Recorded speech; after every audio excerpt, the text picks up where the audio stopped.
अस्सलाम वालेकुम। आपकी समात की नज़र मेरी छोटी सी पंजाबी की एक नज़म। पंजाबी में जैसे कि सबको मालूम है कि सूरज को द्यों कहते हैं। सूरज की तलुआ गरूब दोनों का नज़ारा हर ज़ीरो के लिए रूह परवर होता है। मेरी नज़म का उन्वान है द्यों।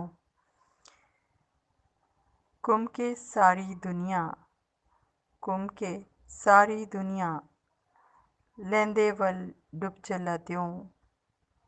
आ अज एदे पिछे चलिए, आ अज एदे पिछे चलिए।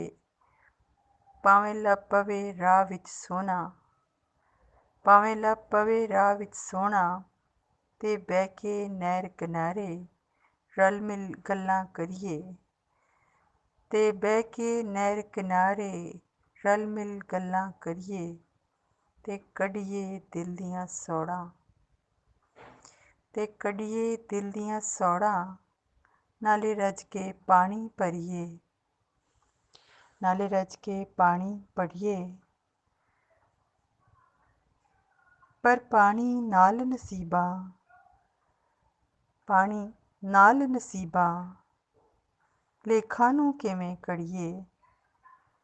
लेखां नूं लिखण आले दे आ अज पैरी पवीए, आ अज पैरी पवीए।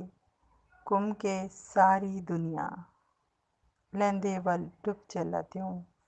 आ अज एदे पिछे चलिए। शुक्रिया।